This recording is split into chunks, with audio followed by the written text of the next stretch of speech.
Come to the front of the classroom, Whoopi Goldberg, because you ruined it for all of us. So I was looking on Twitter again, because I don't love myself. And as I was looking on Twitter, basically I saw a thread within a thread. You know how it works, right?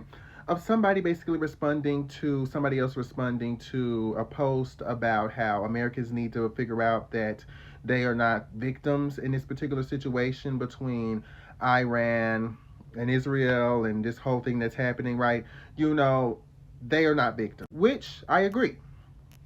I agree. I do not like the thing that Whoopi Goldberg said on The View, where she was like, "We understand as Black Americans what it's like to be in war. We understand what it's like for the people in Palestine or the people that's in Iran. So they need to stop." It's like, be quiet. It's a setup. It is a setup, right?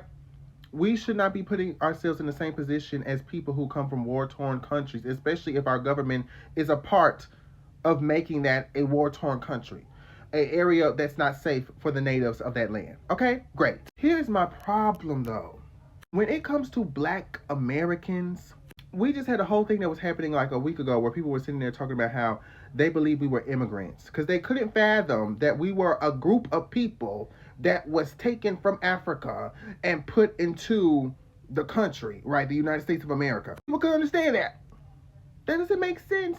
If you are not native of, how did you get here? This is the whole reason why the FBAs are going around sitting there talking about their indigenous to the land, because that makes at least a little bit more sense. It doesn't at all, but it makes a little bit more sense in terms of making you feel better about the origins of being a Black person in America.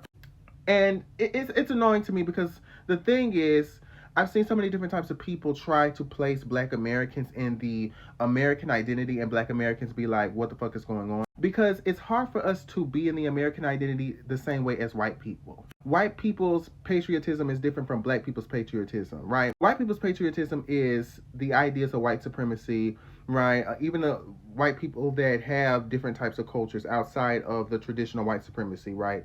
That was cultivated in America, like being Jewish or being Italian or being Irish or all of these other different types of backgrounds, they still can play a part in the ideals of being a white person. Or better yet, that character that you may see in the movies where it's like this southern white American living in the South with a Confederate flag, right? Not all white people are like that, but a good amount of white people still hold those values, okay? And so at the end of the day, when you're a Black person, not all Black people are the same, but there is still this understanding being a Black American or an African American, and understanding that you have privilege as an American, but you don't at the same time. You have privilege to be able to utilize the different opportunities here, to be able to be in a first world country, but